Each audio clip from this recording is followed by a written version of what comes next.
Salut à tous et à toutes, c'est Aérégénique. Donc aujourd'hui on se retrouve pour une nouvelle vidéo sur Modern Warfare 3, donc en compagnie de Aérégénique. Salut à tous. Donc aujourd'hui, bon, je vais direct lui laisser la parole parce que c'est à lui de présenter cette petite vidéo. Donc aujourd'hui ça sera pas une vidéo pour montrer des kills et tout ça, donc ça sera un petit tuto pour conseiller certaines classes. Donc par exemple voilà, vas-y commence. Donc on va commencer avec la classe Rush. Donc on mettrait la M4A1 silencieux, donc avec impact. Donc voilà, parce qu'on n'a pas encore l'accessoire charge à 24. Après en secondaire je mettrai l'USP Tactical 45 couteau tactique avec la Semtex, le radar portatif, pillard pour pas manquer de munitions, surtout quand on fait des grosses séries, Assassin Pro pour être tranquille, rapport pour voir, voilà, pour pas se faire casser série par des Clément, des Betty ou des C4. Donc on met Predator pour voilà faire 5 kills, donc c'est pas énorme.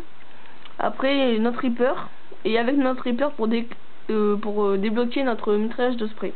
Donc voilà, c'était la classe Rush. Donc quand vous obtenez le Reaper, donc le mitrailleur de spray vient tout seul, vous n'avez rien à faire, donc voilà. Donc on va passer à la deuxième classe. Donc c'est la classe Sniper qui est le MSR. Donc on a mis le MSR chargeur 24 capacité avec la compétence concentration.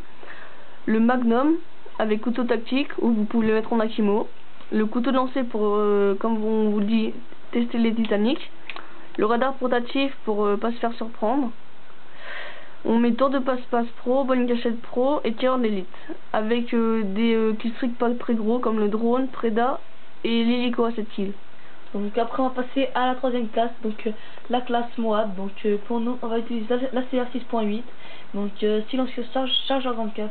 Donc si vous n'avez pas chargeur 24, vous mettez la compétence accessoire, vous mettez viseur laser ou vous mettez rien du tout. Après en secondaire je mettrai la MP9 silencieux, la Semtex, le radar portatif, toujours pour être en sécurité. Après pillard pour ne jamais manquer de munitions. Après détermination pro et tireur d'élite, donc on la prend en pro. Donc après on mettrait les atouts spécialistes, donc bon vous choisissez, nous on a mis bonne gâchette pro, bouclier anti-explosion pro et assassin pro. Et après on met martyr, donc martyr c'est un délire, donc on va l'enlever, excusez-nous. Voilà.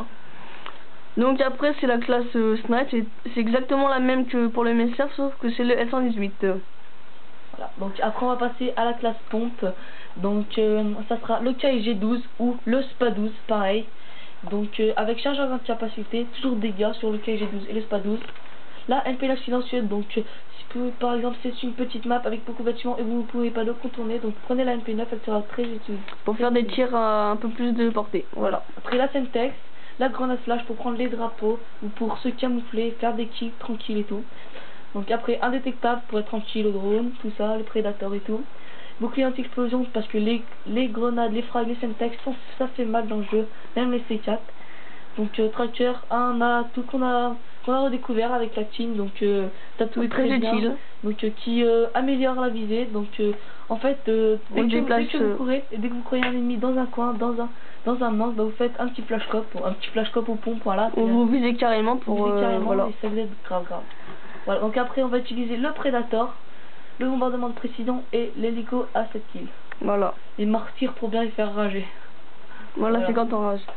Donc voilà, c'était un petit tuto pour vous conseiller quelques classes. Voilà, donc, dans différents modes de jeu et différents styles de jeu. Donc à plus.